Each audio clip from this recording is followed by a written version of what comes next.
এইটো আমাৰ পুৰণা ৰূপীয়া সমষ্টি টেলিভিশ্যনৰ পিছত নতুন চামাগুৰি সমষ্টি গাঁও পঞ্চায়ত হাতীপুখুৰী গ্ৰাম পঞ্চায়ত ৭ নম্বৰ ৱাৰ্ড। আজি কি যোগদান কৰিছিল? আজি আমাৰ যোগদান কাৰ্যসূচী আছিল। ভোটত আমি সভা কৰিলোঁ।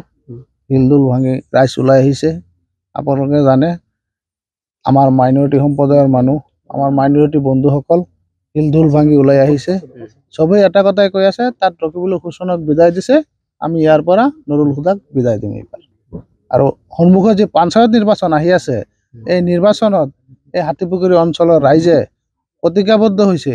এই হাতীপুখুৰী পঞ্চায়তৰ 10টা ৱাৰ্ড মেম্বাৰ, আঞ্চলিক পঞ্চায়ত, জিলা পৰিষদ একচেটিয়াভাৱে ভাৰতীয় জনতা পাৰ্টিৰ পক্ষত ভোট দিম বুলি আজি সিহঁতে প্ৰতিজ্ঞাবদ্ধ হৈছে।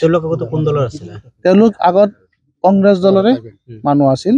আজি আমাৰ ভাৰতীয় জনতা পাৰ্টিৰ কাম কাজৰ আকৃষ্টি হৈ আৰু আমাৰ যি উপ নিৰ্বাচন গ'ল, আপোনালোকে জানে চামাগুৰি সমষ্টিত মাইনৰিটি সম্প্ৰদায়ৰ মানুহে 43% ভোট দি আমাৰ প্ৰাৰ্থী ডিপ্লৰঞ্জন শৰ্মা ডাঙৰীয়াক বিপুল ভোটত 24,500 ভোটত জিকাই দিয়াৰ কাৰণে যি মূল ভূমিকা লৈছিল মাইনৰিটি মানুহে, আজি আমাৰ এই ৰূপীহাট সমষ্টিৰ মানুহে, নতুন চামাগুৰি সমষ্টিৰ মানুহ হিলদুল ভাঙি ওলাই আহিছে ভাৰতীয় জনতা পাৰ্টিৰ পক্ষত। নতুন চামাগুৰি সমষ্টি আজি আপুনি এটা কথা কৈছে যে ৰূপীহাট সমষ্টি, এইটো ৰূপীহাট সমষ্টি পৰা নাই, এইটো পুৰণা ৰূপীহাট সমষ্টি পৰিছে। নতুন 26ত আপোনাৰ 26ত পুনৰ চামাগুৰিৰ কাৰণে আপোনালোকে প্ৰিপেয়াৰ্ড হৈ আছে। ওপৰ চামাগুৰি 26ৰ কাৰণে আমি টঙালি বান্ধিছো, সন্মুখত পঞ্চায়ত ইলেকশ্যনৰ কাৰণে আমি ৰাইজে টঙালি বান্ধিছো। কেনেকুৱা সঁহাৰি কেনেকুৱা পাইছে? সঁহাৰি মানে আপোনালোকে দেখিছে সংখ্যালঘু ৰাইজ হিলদুল ভাঙি ওলাই আহিছে। সকলো মুখে এটাই গান, এইবাৰ আমি মামাৰ লগত আছো, 26ত আমি মামাৰ লগতে থাকিম, পঞ্চায়ত ইলেকশ্যনতো আমি মামাৰ পাৰ্টিতেই ভোট দিম বুলি সংখ্যালঘু ৰাইজ আজি ওলাই আহিছে। চামাগুৰিত বিজেপি পাৰ্টি জয় হোৱাৰ পিছত কি হয়, সংখ্যালঘু ৰাইজসকল বিজেপিমুখী হৈছে নেকি? চামাগুৰি উপ নিৰ্বাচন হোৱাৰ পিছত আমাৰ যিখিনি পুৰণা ৰূপীয়া সমষ্টিৰ মানুহ আছিল, সেইসকল পুৰা আকৃষ্ট হৈছে, সিহঁত আগ্ৰহী হৈছে, ভাৰতীয় জনতা পাৰ্টিৰ কথা শুনি সিহঁত ওলাই আহিছে। আপোনালোকে দেখিছে আজি ৰাতিপুৱা 8টা বাজিছে, এই ৰাতি 8টামান বজাত এই সংখ্যালঘু এলেকাত অঞ্চলত আগত কোনোদিনে ভাৰতীয় জনতা পাৰ্টিৰ এনেকুৱা সভা হোৱাৰ কোনো নজিৰ আমি দেখা পোৱা নাই। আমি আজিৰ পৰা 8-10 বছৰ ধৰি ভাৰতীয় জনতা পাৰ্টিৰ এজন কাৰ্যকৰ্তা হিচাপে কাম কৰি আছো। আজি যিটো উৎসাহ দেখিছো, এই উৎসাহ কিন্তু আগত আমি কোনোদিনে দেখা নাই। হেৰি কি কয়, হাতীগুৰি গাঁও পঞ্চায়ত এক্স প্ৰেচিডেণ্ট আছিলো, মোৰ নাম জাকিৰ হুছেইন। যেহেতু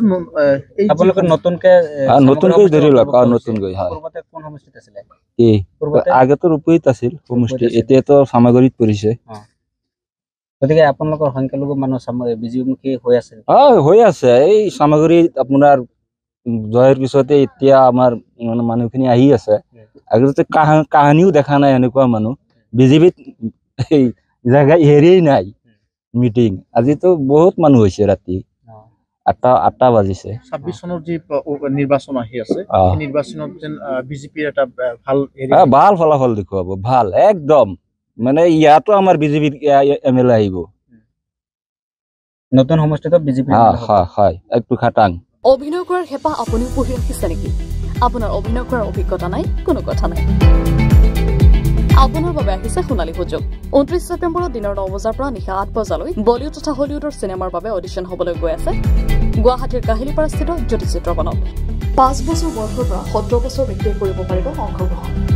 পঞ্জীয়ন হ'ব বিনামূলীয়া, নিৰ্দিষ্ট ৱেবছাইটত কৰিব পাৰিব আবেদন।